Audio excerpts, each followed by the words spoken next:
Hi friends, നമ്മൾ ഇന്നിവിടെ തയ്യാറാക്കാൻ പോകുന്നത് ചെറുപയർ മൈക്രോഗ്രീൻ തോരനാണ്.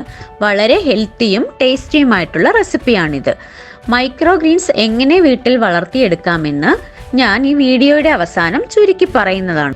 ഇനി ഇതിനു വേണ്ട സാധനങ്ങൾ എന്തൊക്കെയാണെന്ന് നോക്കാം. മൈക്രോഗ്രീൻസ് ഞാനിവിടെ കഴുകിയെടുത്തിട്ടുണ്ട്.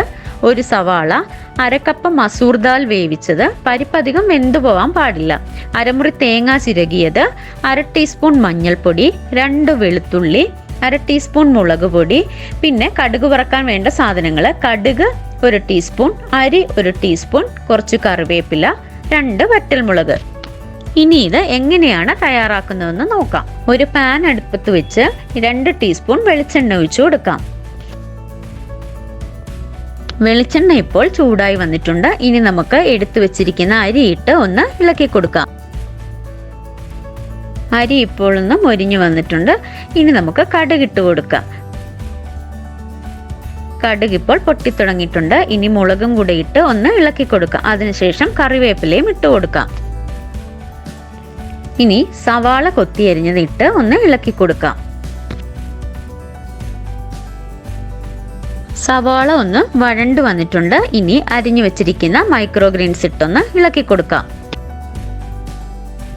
ഇനി പാകത്തിന് ഉപ്പ് ചേർത്ത് ഒന്നും കൂടെ ഇളക്കി കൊടുക്കാം.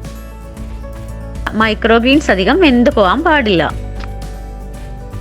എടുത്തു വെച്ചിരുന്ന തേങ്ങയും വെളുത്തുള്ളിയും മുളക് പൊടിയും മഞ്ഞൾപ്പൊടിയും എല്ലാം കൂടെ ചതച്ചെടുത്തിട്ടുണ്ട്. ഇനി ഇത് ചേർത്ത് കൊടുക്കാം. ഇനി ഇതെല്ലാം കൂടെ ചേർത്ത് നന്നായി ഒന്ന് ഇളക്കി കൊടുക്കാം. അരപ്പൊക്കെ ഒന്ന് വെന്ത് വന്നിട്ടുണ്ട്. ഇനി നമുക്ക് വേവിച്ചു വെച്ചിരിക്കുന്ന പരിപ്പും കൂടെ ചേർത്ത് നന്നായി ഒന്ന് ഇളക്കിയെടുക്കാം. വളരെ രുചികരമായ മൈക്രോഗ്രീൻ തോരൻ ഇവിടെ തയ്യാറായി കഴിഞ്ഞു. എല്ലാവരും ട്രൈ ചെയ്ത് നോക്കണം. ഇനി എങ്ങനെയാണ് മൈക്രോഗ്രീൻ വളർത്തിയെടുക്കുന്നതെന്ന് നോക്കാം. വിത്ത് മുളച്ചു വരുന്ന ചെറിയ തൈകളെയാണ് മൈക്രോഗ്രീൻസ് എന്ന് പറയുന്നത്. മുളപ്പിച്ച പയറുവർഗ്ഗങ്ങളെക്കാൾ പോഷക സമ്പുഷ്ടമാണ് നമ്മുടെ മൈക്രോഗ്രീനുകൾ. ഏതുതരം പയറുവർഗ്ഗങ്ങളും ധാന്യങ്ങളുമൊക്കെ നമുക്ക് മൈക്രോഗ്രീൻസ് ആക്കി വളർത്തിയെടുക്കാവുന്നതാണ്. മൈക്രോഗ്രീൻ കൃഷിക്ക് പ്രത്യേകിച്ച് സ്ഥലമോ വെള്ളമോ വളമോ ഒന്നും തന്നെ ആവശ്യമില്ല. അടുക്കളയിലോ ബാൽക്കണിയിലോ ജനൽപ്പടിയിലോ ഒക്കെ നമുക്കിത് വളർത്തിയെടുക്കാവുന്നതാണ്. പ്ലാസ്റ്റിക് ട്രേകളിലും പാത്രങ്ങളിലും ഗ്രോ ബാഗിലും ഒക്കെ നമുക്കിത് വളർത്തിയെടുക്കാൻ സാധിക്കും.